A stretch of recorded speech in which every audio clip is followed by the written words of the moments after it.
together, whatever. You know, Bobby can actually read. Believe it or not. Believe it or not. I didn't expect this to happen. Was it CNN? So not worried about that right now? Anything's gonna happen. I've actually seen you read that. Listen, Hampton, I missed him. Hey, you know, and, like, I was so not worried about CNN. Oh, I'm not either. You know? I didn't actually ask you that, but They want to understand. Get some names and addresses. I'll send them out. They can express their displeasure in a more forthright manner.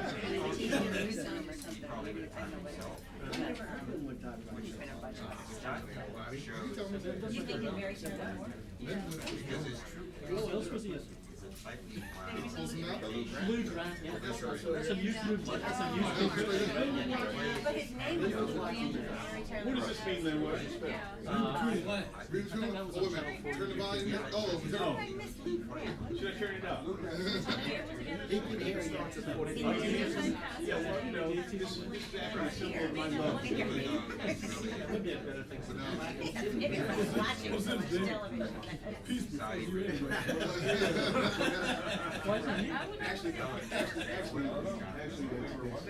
Maybe Assistant Secretary of Republic. That's turn two, man. That's name talk, man. Get your ass and get turn two. Peace. yes, sir, because it would definitely be. What about this? Oh, yeah, look around. I was on the set. Hey,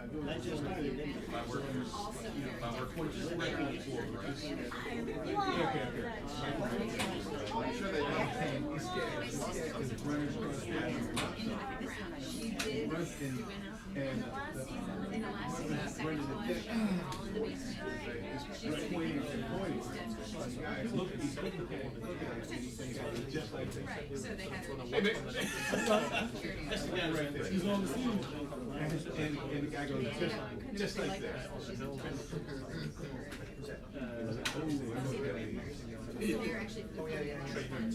Look around, that's the part I like. Stand by. Excuse me? Are you making fun of my camera? She has her, what's the Toodle, the little camera that could? Don't hit me. I want to. That's great seeing. Great. It's nice to meet you too. Well, no, I'm glad to meet the woman who's angry. Right.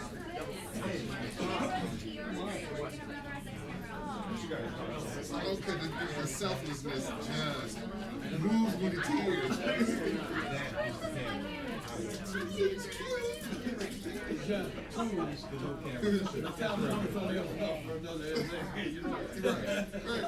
It's so cute.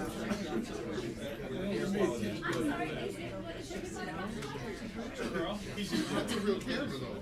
There's a difference. I mean, it's real when the fact that it exists in our space-time continuum. But that's just the cutest though. It's a puppy, isn't it? Is it paper train? Is it housebroken? It's so cute. It's just so cute. Yeah, I heard that's a nice way of saying it. You wean it at 6 weeks. Just let him in here. That's public broadcast. Yeah, okay. All that sesame street, you know. We're a little smarter than the average bear, that's all. A little bit quicker.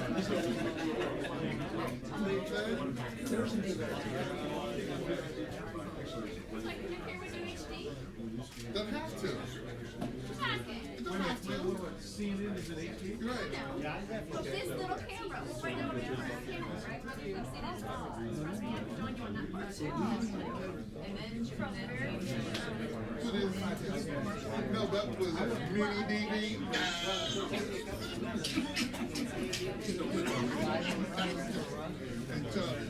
It was Bill Cosby kid laugh.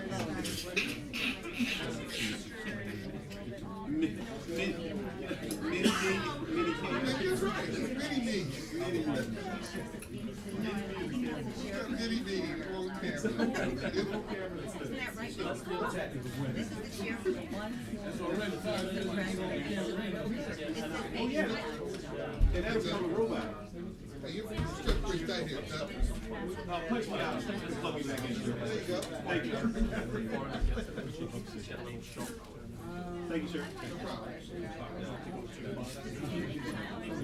I think that's what camera does. Scan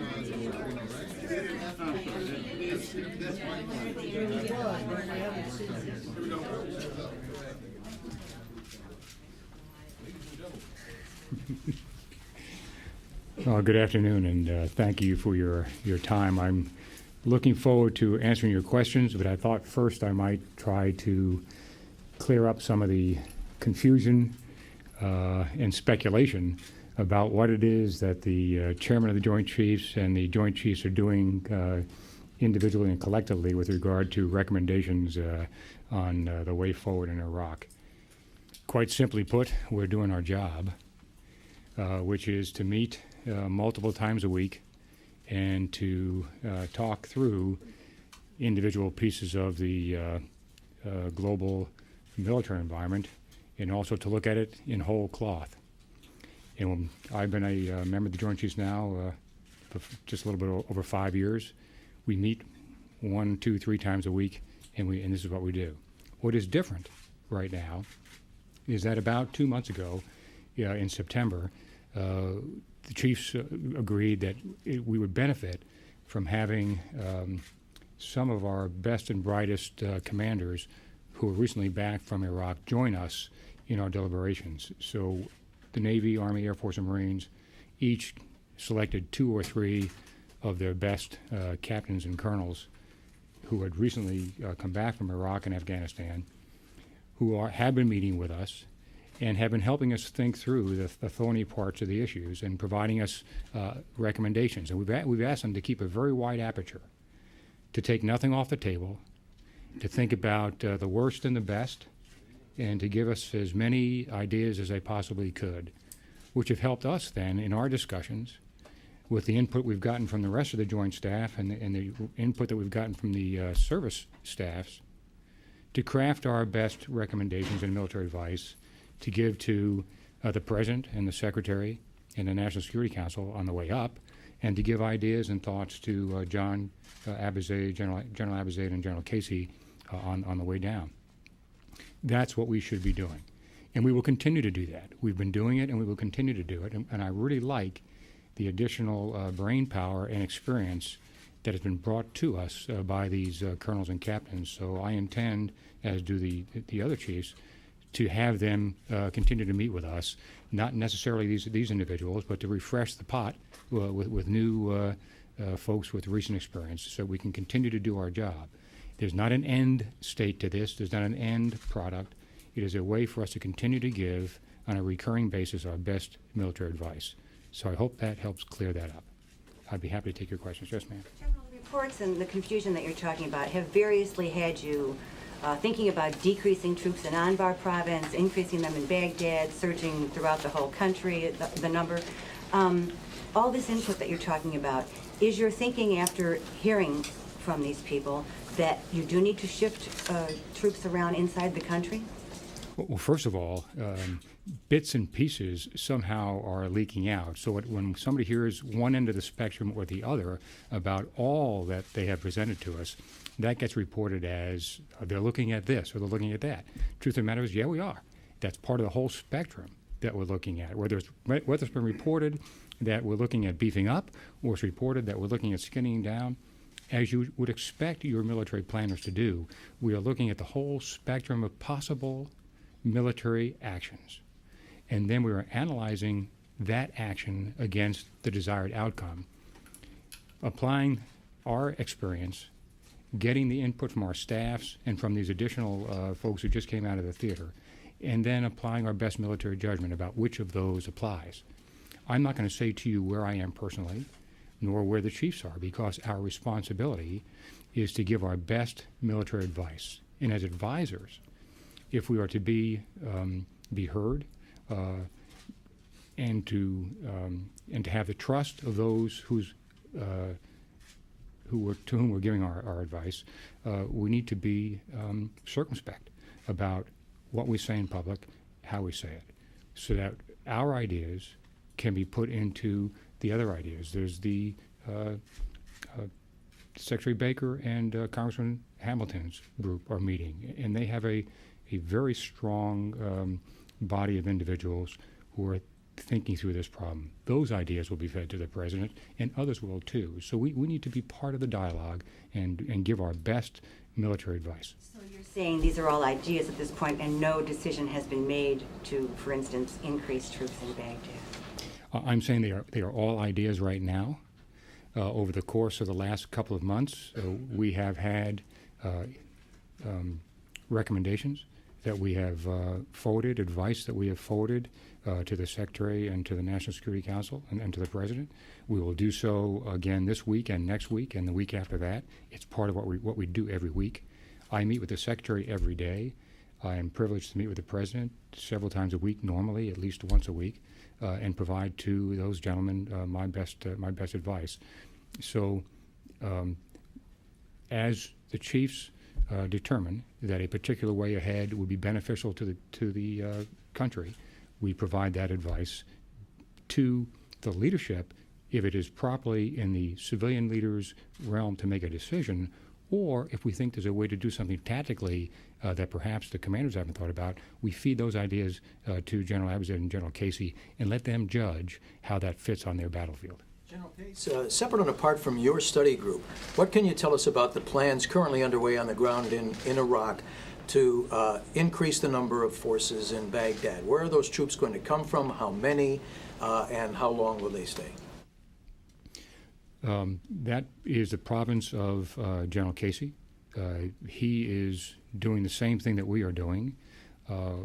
General Casey is doing it with his staff. General Oasd is doing it with his staff. We are doing it here. We are sharing our ideas back and forth. I think it has been reported today that there are a couple of battalions that General Casey has decided to move into the Baghdad area. I know General Casey, is working very closely with Prime Minister Maliki to ensure that the actions of the coalition forces and the actions of the Iraqi security forces are coordinated and that they support the political process that Prime Minister Maliki is striving to attain. So I won't predict from here how big and how long, but I can tell you that that is very much part of the dialogue in Baghdad and here in Washington. Any idea where those additional forces from within Iraq are going to come from? I don't have that, no. General Casey, General Pace, just to be clear, some of the reports have suggested that the Pentagon, and you in particular, are considering essentially throwing in the towel in Al-Anbar province, shifting those Marines to Baghdad, and just simply turning Al-Anbar province over to the Iraqis. Is that something that you're giving serious consideration to? No. Elaborate on that at all? You gave me a very straight question. I gave you a very straight answer. No. Why would we want to forfeit any part of Iraq to the enemy? We don't. We want to provide security for the Iraqi people. You want to be able to assist the Iraqi government in providing good governance and providing economic opportunity. And those three things fit together: security, governance, and economy. You're not going to have success or progress in one without success and progress in all three.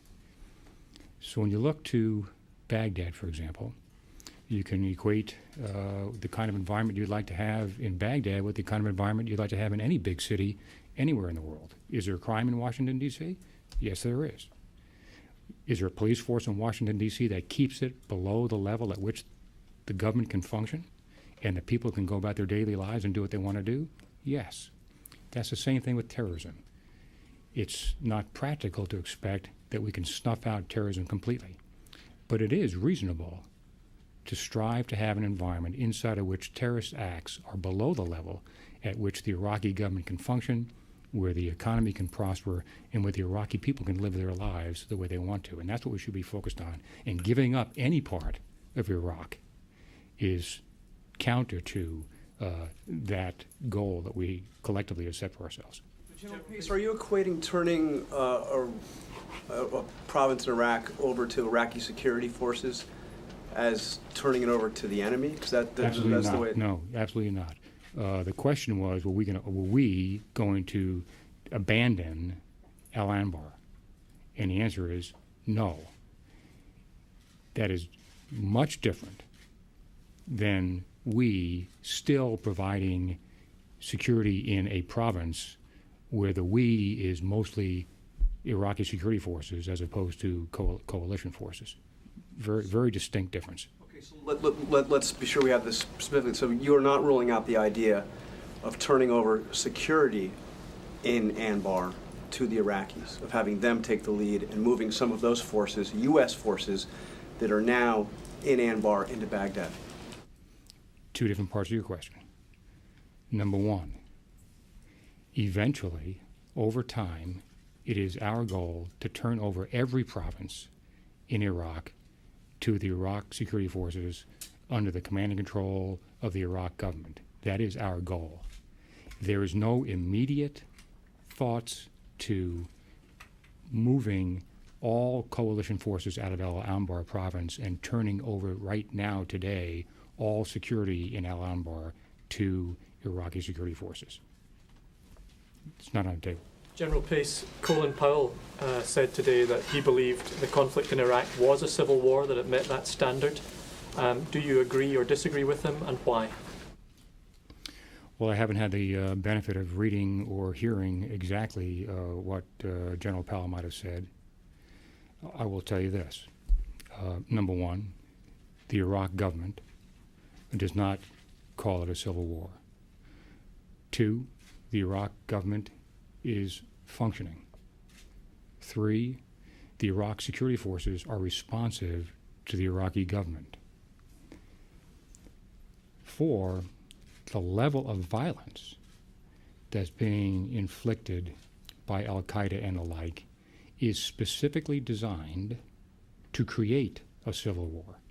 It is specifically designed to create an ungovernable condition so that terrorists can then set up shop and rule those people the way they want to. So it's much more important that we focus on how to defeat the enemy that is trying to create the civil war than it is we spend a lot of time dancing on the head of a pin as far as what particular words we should use to describe the environment, which is currently unacceptable. General. General, last week or 2 weeks ago when General Oasd was on the Hill, he said that he saw Iraq as having about 6 months before a tipping point would be reached either way. What indications are you going to be looking for in the next 6 months that it has tipped the United States' way? Because at the end of the 6 months, it would seem to mean that you'd need to make some big changes over there if it tips the other way. First of all, I would not, and I doubt that General Oasd meant to pick a particular point on the calendar when you either say yes or no. What you're looking for is several things. On the personnel side of the house, the size, strength, quality, and effectiveness of the Iraqi security forces. On the intel side of the house, how well are the Iraqi intel services able to provide actionable intelligence, and how much intelligence are we getting from the population? On the operations side of the house, how much of the Iraqi armed forces are under the command and control of the Iraqi leadership? How much of the country has been turned over to provincial leadership? These are all things that we can judge and measure. They're all things that, properly so, Prime Minister Maliki says he wants to accelerate and take on as the Iraqi leader that he is. So those are the kinds of things we should be looking to judge where we are 6, 8, 10, 4 months from now than where we are today. General, do you take issue with politicians and even news organizations using the term civil war in relation to Iraq?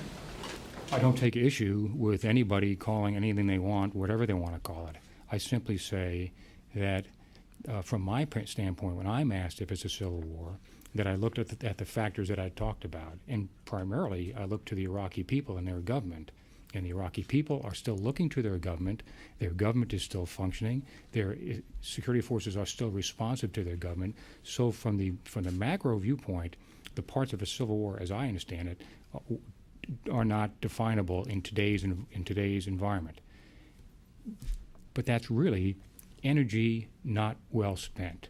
Our energy ought to be spent on where are we, where should we be, and how do we get from where we are to where we want to be. And the amount of violence in Baghdad, for example, right now, is not where we want to be. So how do we help the Iraqi government?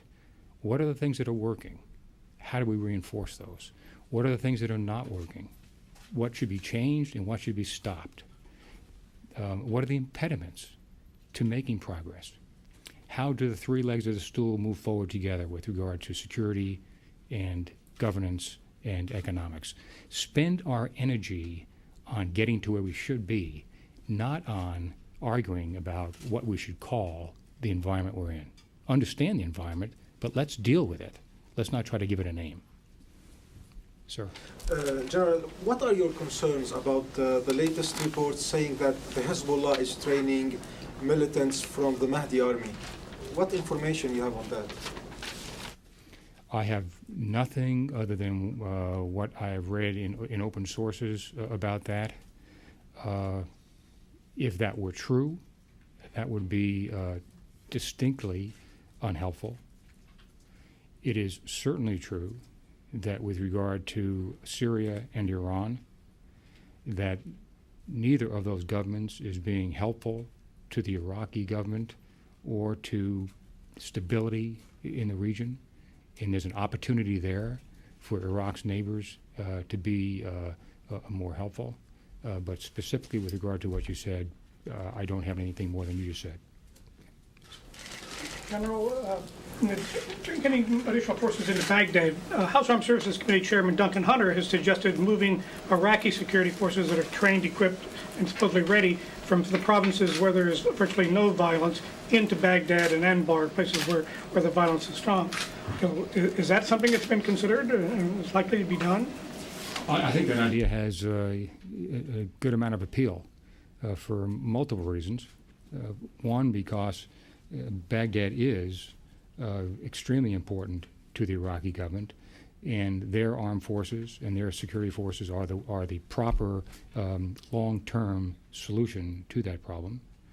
Second, if there are forces that are available to Prime Minister Maliki that are not currently engaged elsewhere in the country, if he's able to move them comfortably without creating a vacuum someplace into help in Baghdad, that's worth looking at as well. So the idea itself on the surface is a very good one, and then you just have to take the idea from Washington, apply it on the ground in Iraq, and make sure that what the consequences of that action are what you expect them to be, and not create other problems. But it's certainly worthy of chasing, because you would then have an Iraqi security force that would have more and more experience as time went on, and would be better capable of handling the missions on their own. Well, General, a quick follow-up on that. If we just saw this classified memo that was leaked from Stephen Hadley referring to a 4-brigade gap in Baghdad.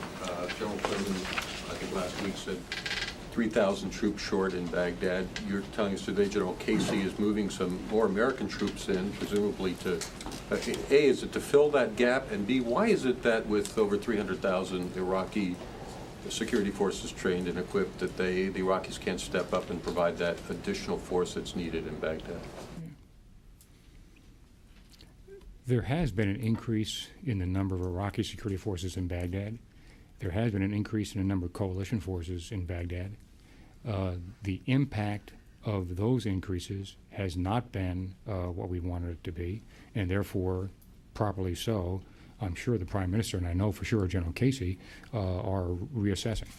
The Prime Minister and his leadership will determine how much of their armed forces they believe they can move into Baghdad without creating vacancies, and General Casey will do the same thing with his size force. So I've not been privy to the conversations between General Casey and Ambassador Khalilzad and the Prime Minister. I do know they are ongoing, and I do know that collectively they are looking at where there are additional Iraqi security forces that could be moved to Baghdad to help stabilize the situation. Have you been able to find them yet? With 300,000 troops in the country? I would not say they have not been able to find them. The question is, when they move them from where they are, what condition does that create from where they move them? And let's not also forget that a lot of these units that are Iraqi security forces were recruited initially from their home bases. They are very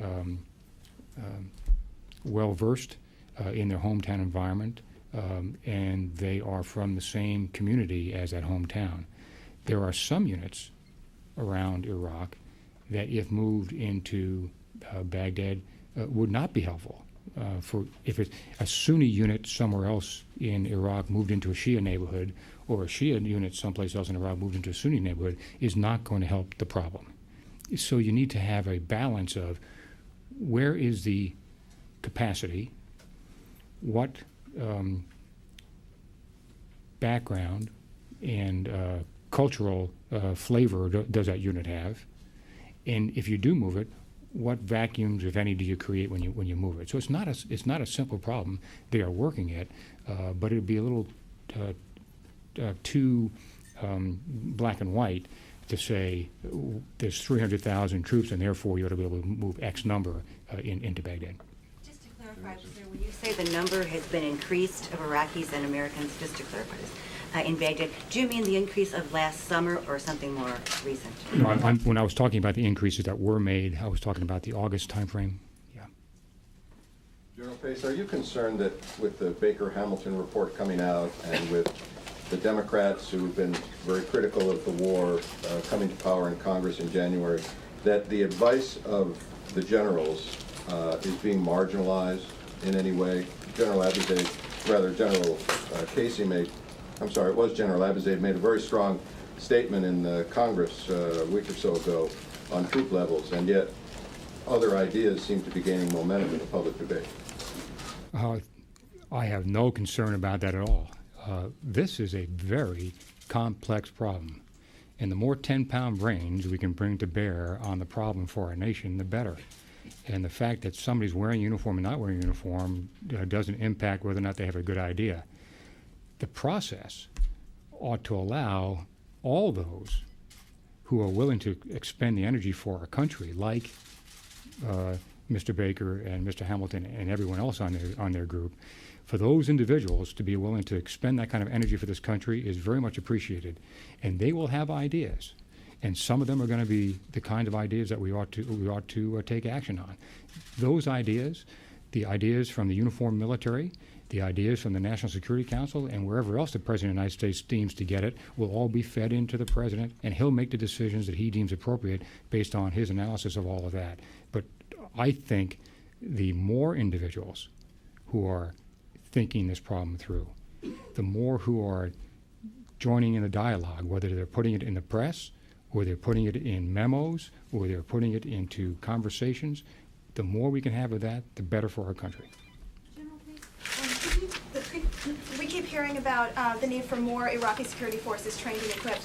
The Special Inspector General for Iraqi Reconstruction has reported that Iraqi forces are heavily dependent across the board on the U.S. for logistics. Is logistical development of Iraqi capabilities lagging, and is that a constraint on the U.S.'s ability to move its capabilities in the country around, or is the priority really on just getting Iraqi faces out there? And can the U.S. sustain this in the long term, being the provider of logistics for those forces?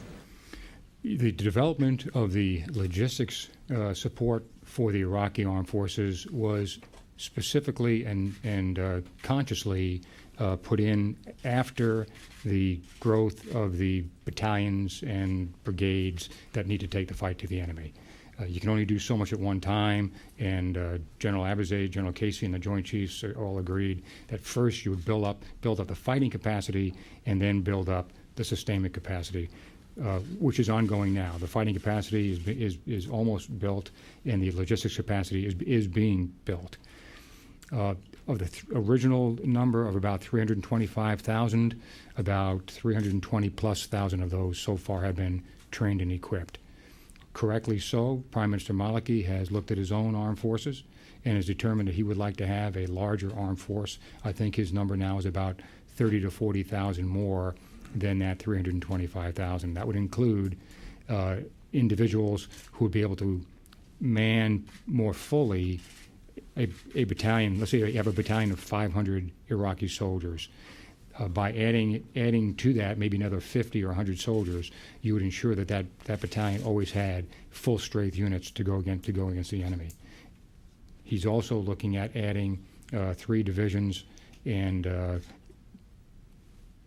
forgotten the exact number of battalions that he's going to add with that 30 to 40,000 more. So the Iraqi leadership is looking at their own capacities and determining, as they should, the size of their own armed forces, and we are continuing on the path that we have agreed with them to train up first their combat units and then their logistics support units, and that's all ongoing. General Pace, could you talk about the Army and Marine Corps' ability to surge forces into Iraq from outside of the country? General Abizaid recently indicated that they could perhaps surge several tens of thousands, but that would not be sustainable.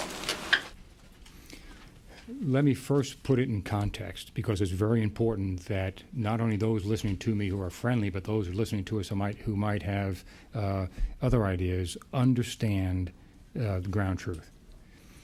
The United States military can today and tomorrow handle any additional challenge that comes our way. If you had to go fight another war someplace that somebody sprung upon us, you would keep the people who are currently employed doing what they're doing, and you would use the vast part of the U.S. Armed Forces that is at home station to include the enormous strength of our Air Force and our Navy against the new threat. So strategically, we can handle anything that comes our way, and our potential enemies should not lose sight of that. Having said that, then, when you're trying to sustain over the long term, potentially the size force that we have now. This is not predicting that you will be at the same size force next year, but as military folks, we must plan for that possibility. We must also plan for larger numbers and for smaller numbers, but we need to at least do the planning. When you do that planning and you're working with an all-volunteer force, you want to make sure that as you send those troops back into second or third rotations, that you understand what the impact is on the individual soldier and their family, and on our retention rates and on our recruiting rates. So do we have the capacity to take on additional threats? Absolutely. Are we today, based on the current size force in Iraq and Afghanistan, and projecting that same size force, not predicting, but planning for that same size force into the future, there's a rotation base that that force is part of. And if you determine to surge more today, you are taking it out of your rotation base and therefore using it today and not having it available for tomorrow for your rotation base. It's pure math when you get to that. And what General Abizaid was saying, I believe, is that he understands the math. But he also understands that in his best military judgment, if he and General Casey came in and said they need more troops, as they have done in the past, that they will be provided those troops as they have been in the past. So it's just the leadership trying to explain as best we can that you can do whatever you need to do, but there are consequences to increasing and decreasing the size of the force that just need to be understood when you're making the decisions, so you understand where you're going to be 2 or 3 years down the road if you make a decision today to do something different than you're doing. Sir, in terms of the strains that you've just described and the troop-intensive nature of counterinsurgency, in terms of your professional military advice, would it be advisable for the United States to have a larger Army and Marine Corps? Should it now take the steps to increase the size of its ground forces to alleviate these strains in the future? First of all, we've got the finest armed forces we've ever had. The all-volunteer force, all-recruited force, has been enormously effective, and the quality of the force is off the page. We need to respect how we use that force by asking our service members to do missions that are worthy of this country and worthy of their efforts. And we have done that. And the proof of that is our re-enlistment and retention rates are higher than they've been in a long time. With regard to the size of the Army and the Marine Corps, before I would go to the country and say we need to make the Army bigger, the first thing I owe the country is to ensure that we have done with the Army size that we have all that we should do to increase combat power. And General Schoomaker and Secretary Harvey of the Army are working that very hard. They have taken, without changing the size of the Army, they are taking the active Army from 33 brigades of about 3,500 individuals up to 42 brigades of about 4,500 individuals. So you've got 9 more units that are about 1,000 man each bigger than the units used to have. By taking the institutional Army, the things that are being done that are not combat, and reducing the numbers of soldiers who are applied to those missions and changing some of those to civilian jobs. That's the first step you need to take. Then you need to look to the future and ask yourself, how much force will a nation need 2 or 3 years from now? Because if you say to me tomorrow, Pete, I want you to build another division, the answer is, okay, sir.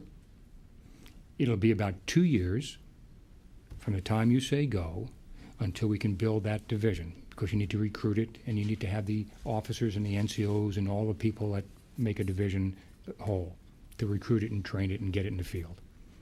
And then you need to look down the road and say, by the time you get it built, will you need it? Okay. Comes the time when I personally believe that we need to increase the size of the Army and Marine Corps. I will make those recommendations to the Secretary of Defense and to the President. Those recommendations are military advice, and I should keep my military advice inside the military advice chain. But I can tell you that that is what the chiefs and I are routinely scrubbing, which is the size of the force, the capacity of the force, the resilience of the force, and the potential size needed in the future. And based on that analysis, making recommendations to the Secretary about the changes that are already ongoing, and are they going to be sufficient, or might more changes be needed? Okay. Thank you all for your time. Thank you.